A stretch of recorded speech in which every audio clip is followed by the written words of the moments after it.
We're back with Dan Perkins, the registered investment advisor. Now, that makes me feel sad in a sense on what we were talking about at the break. So if you don't have $100,000, well, just push it aside.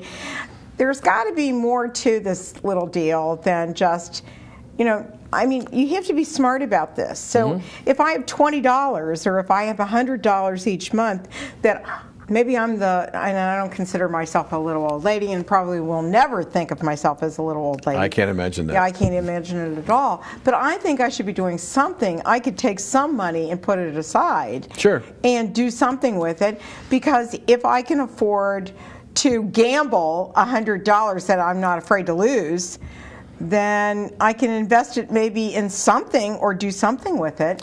$100, and I don't mean any disrespect, Kathryn. $1,000. $1,000. Okay, let's talk about. But most people, the practical reality is, right. Here's the numbers. A third of this country lives paycheck to paycheck. They can't help that, a lot of them. Right. A third of this country has less than $1,000 in savings and investments. Okay. The other third has the rest. Now, how is a person that's living paycheck to paycheck going to set aside $20 or $1,000? They can't. They don't have the money. They can't set it aside. I mean, they've got to pay medical bills, they've got to buy food for their family, and car payments and gasoline and rent and all those other things. And that's why it's called living paycheck to paycheck, because you can't put anything away. If you're the kind that has $1,000 in the bank, which is a third of the nation, there's a possibility that you can put something to work. But as I said in our last segments, you have to set aside in liquid investments in the bank, even though you're not earning anything on it, at least worth 6 months' worth of living expenses. Where that became so prominent, Kathryn, is that when the unemployment rate skyrocketed and people lost their jobs, they were living paycheck to paycheck, or, this is even worse, they'd leverage their house by taking out a home equity loan, take the equity out before the market collapsed, the real estate market collapsed, and now they've got negative equity. And they're upside down. Exactly. And so you thought you were going to have your best. For the vast majority of people in this country, the house has always been the best investment. Not necessarily so anymore. In this environment, there are millions upon millions of people whose houses are upside down. So that safety net, that investment pool that you could sell at retirement, turn to cash, and put money to work to provide income from your retirement, that's gone. And it may never happen to our generation. So I don't mean to be hard on people, but the practical reality is that then the people who have the money, the vast majority of them have no clue what to do with it. And that seems sad, and that's what, it's so weird that that's what a lot of politicians play on, in the sense of those people should actually help the rest of the people that are here. And that's more like communism, you know what I'm saying? And we have a problem. I have a problem there. The reality is that those people who don't have the money, there's not a lot we can do about them. I've traveled this country in all 50 states, and I've done seminars on investing all over the country, and talking about not specific investments, but just the concept of investing.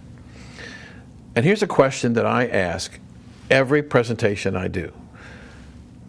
On a show of hands, how many people in this room have a bachelor's degree? How many have a master's degree? How many have a doctorate degree? And over those 3 degrees, a lot of hands go up. But here's the question. How many hours of college credit did you have to teach you how to invest the money your advanced degree was going to give you? Zero. Zero. And that's the reason why I said to you why it's so important to start young, to understand the value of money, the value of budgeting, the value of working. Okay? Because I know guys that are truck drivers that have more money than college graduates do. Oh, sure. Absolutely. Okay? There are many college graduates who can't find work, so they go back to college. That's right. Or they drive trucks. Or taxi cabs or whatever they can do. And so it's really radically changed. And we talked before the show, and the thing that drove me crazy is that I'm at the age today, which I don't mind admitting, I'm in my 60s, okay? And I go to some of these, I used to be drugged to these seminars all the time, and they'd say the same things over and over and over again. And finally one day, I was brave enough to put my hand up, can you imagine that, and stood up and said, you know what, you guys need to do something different. You need to change your act. You need to change your spiel, because the people that you're preaching to are retirement age that aren't retired. Right. Or if they are, they don't know what they want to do. They're looking for an alternative. And the reason why there's so much demand for alternative, if you are 65 years of age and you are retired in this country today, before you retired, you probably had, well, the bulk of your income came from Social Security, maybe a pension, and the interest you earned on a certificate of deposit or a money market account. The last two are gone. So how do you pay your bills? You have to start liquidating your assets. When you start liquidating assets because you don't have enough income to pay your bills, you create a tremendous amount of pressure on your ability to survive longer term. You know, it really bothers me today with all the people that we talked about before, Dan, that are still trying to sell us the same stuff that they sold us before, Sure. Especially insurance companies that have gotten into the financial game. I think that there's other ways you can do it, and that's the reason why financial advisors are so important to you. Now tell me, how do you invest in a very short time period your clients' money, and how do you do it, and what do you say to them? I have a philosophy that's very simple, that I've used it for 40 years. First of all, I have to take the emotion out of making investment decisions. Disciplines. No one investment at the time of purchase, with the exception of U.S. government securities or cash, can be greater than 5% of the portfolio. Why?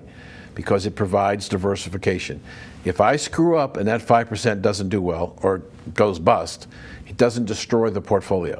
But if I had something that's 10, 15, 20% of the portfolio and it blows up, you can't recover. That's the problem what's happening from 2008. Too much of the money was concentrated in equities, common stock, and while they have recovered, not all stocks have recovered, and as a result, people are still behind where they were prior to the market crash. So no position greater than 5%. Now, after you do that, what becomes very important, and that is get paid while you wait. What do I mean? Dividends or interest.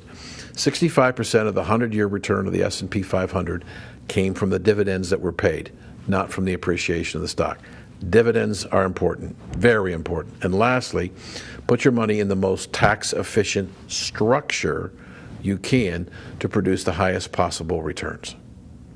And if you do that and take the emotion out, you are not guaranteed to make money, but with that strategy, you'll have more diversification, and with income, you'll have lower volatility. So when the market crashes, like it did in 2008 and 2001, my clients were off, instead of being off 40 to 46%, may have been off anywhere from 5% to 15 to 20%. So if you can preserve the cash when the market crashes, when the market comes back, if you've got the right stuff, you get back to even and a plus. And all of my clients are way past plus. So the question is, there's only 5% in, say for instance, oil and gas? Yeah. Or real estate or common stocks or whatever. Right. 5%. Starting. Okay. So the thing that I want to know is if you'll come back again, because this was so interesting that you've made me want to become, with my husband, just a smarter in the investment game. Absolutely. And thank you so much for joining us tonight.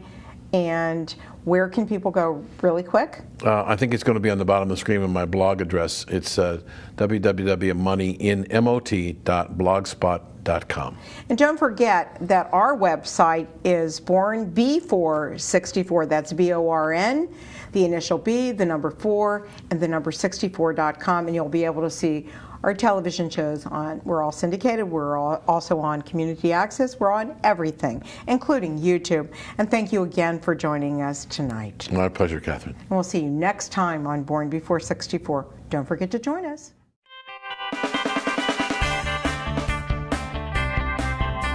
Thank you for joining us on Born Before 64 with Kathryn Raaker.